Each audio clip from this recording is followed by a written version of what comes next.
പ്രാവിൻകൂട്ട് ഷാപ്പിൻ്റെ ഏറ്റവും പ്രധാനപ്പെട്ട OTT satellite അപ്ഡേഷനാണ് ഇന്നൊരു വീഡിയോ ഭാഗത്ത്. വീഡിയോയിലേക്ക് മുൻപേ വീഡിയോ ലൈക്ക് ചെയ്യുക, ചാനൽ സബ്സ്ക്രൈബ് ചെയ്യുക.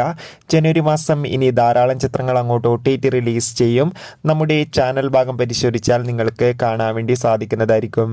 ബേസിൽ ജോസഫ്, സൗബിൻ, ചെമ്പൻ വിനോദ് എന്നൊക്കെ പ്രധാന കഥാപാത്രങ്ങളായി ഇന്ന് റിലീസ് ചെയ്യുന്ന ചിത്രമാണ് പ്രാവിൻകൂട്ട് ഷാപ്പ്. എല്ലാ സിനിമാ പ്രേമികളും ഒരേപോലെ ചിത്രത്തിൻ്റെ റിലീസിനായി ഏറെ ആകാംക്ഷയോടെയാണ് കാത്തിരിക്കുന്നത്. ഫൈനലി ചിത്രത്തിൻ്റെ ഏറ്റവും പ്രധാനപ്പെട്ട OTT സാറ്റലൈറ്റ് അപ്ഡേഷൻ നമുക്ക് ലഭിച്ചിട്ടുണ്ട്. ആ അപ്ഡേഷൻ മറ്റൊന്നുമല്ല, പ്രാവിൻകൂട്ട് ഷാപ്പ് എന്ന ചിത്രത്തിൻ്റെ OTT അവകാശങ്ങൾ മിക്കവാറും ഡിസ്നി പ്ലസ് ഹോട്ട്സ്റ്റാർ എന്ന OTT പ്ലാറ്റ്ഫോം സ്വന്തമാക്കുമെന്നും ഒപ്പം ചിത്രത്തിൻ്റെ സാറ്റലൈറ്റ് അവകാശങ്ങൾ ഏഷ്യാനെറ്റും സ്വന്തമാക്കുമെന്നാണ് റിപ്പോർട്ടുകൾ സൂചിപ്പിക്കുന്നത്. കാത്തിരിക്കാം. കൂടുതൽ റെസ്പോൺസിനായി ചിത്രത്തിന് തിയേറ്ററുകളിൽ നിന്ന് കാണാൻ വേണ്ടി ശ്രമിക്കുക. ചിത്രത്തിന് വേണ്ടി എത്ര പേർ കാത്തിരുന്ന് തീർച്ചയായും കമൻറ്റ് ബോക്സിൽ രേഖപ്പെടുത്തും. അടുത്തൊരു വീഡിയോയിൽ കാണുമ്പോൾ ഏവർക്കും ബൈ ബൈ.